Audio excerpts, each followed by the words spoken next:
President Biden also describing gun violence here in America both as an epidemic and a public health crisis, especially in black and brown communities. NBC4's Alan Henry has been speaking to supporters and opponents of the president's actions earlier this afternoon. And Alan, did they agree on anything about this bill?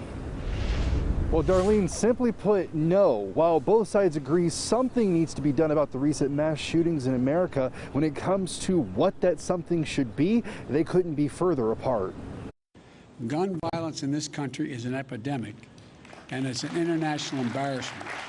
Today, President Biden announced 6 executive actions he's taking to try and curb gun violence. At the top of the list, stopping ghost guns.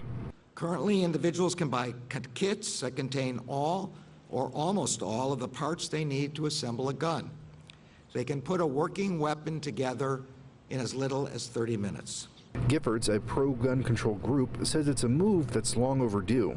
We know that ghost guns are a favorite of people who want to evade gun safety laws and people who are prohibited from possessing or purchasing firearms and are a real concern for law enforcement. But the Buckeye Firearms Association says the ghost gun ban will impact the wrong people. So your average criminal is picking up a stolen gun. They're not paying much for the guns that they get. They're not the ones who are going to be building their own firearms. So what you have here is an attack on gun enthusiasts having no connection whatsoever to do with criminals. By taking executive action, the association says the president is overreaching. They're not going to prevent anything other than set the stage for the next time that they want to take additional rights away from Americans. But gun control supporters disagree.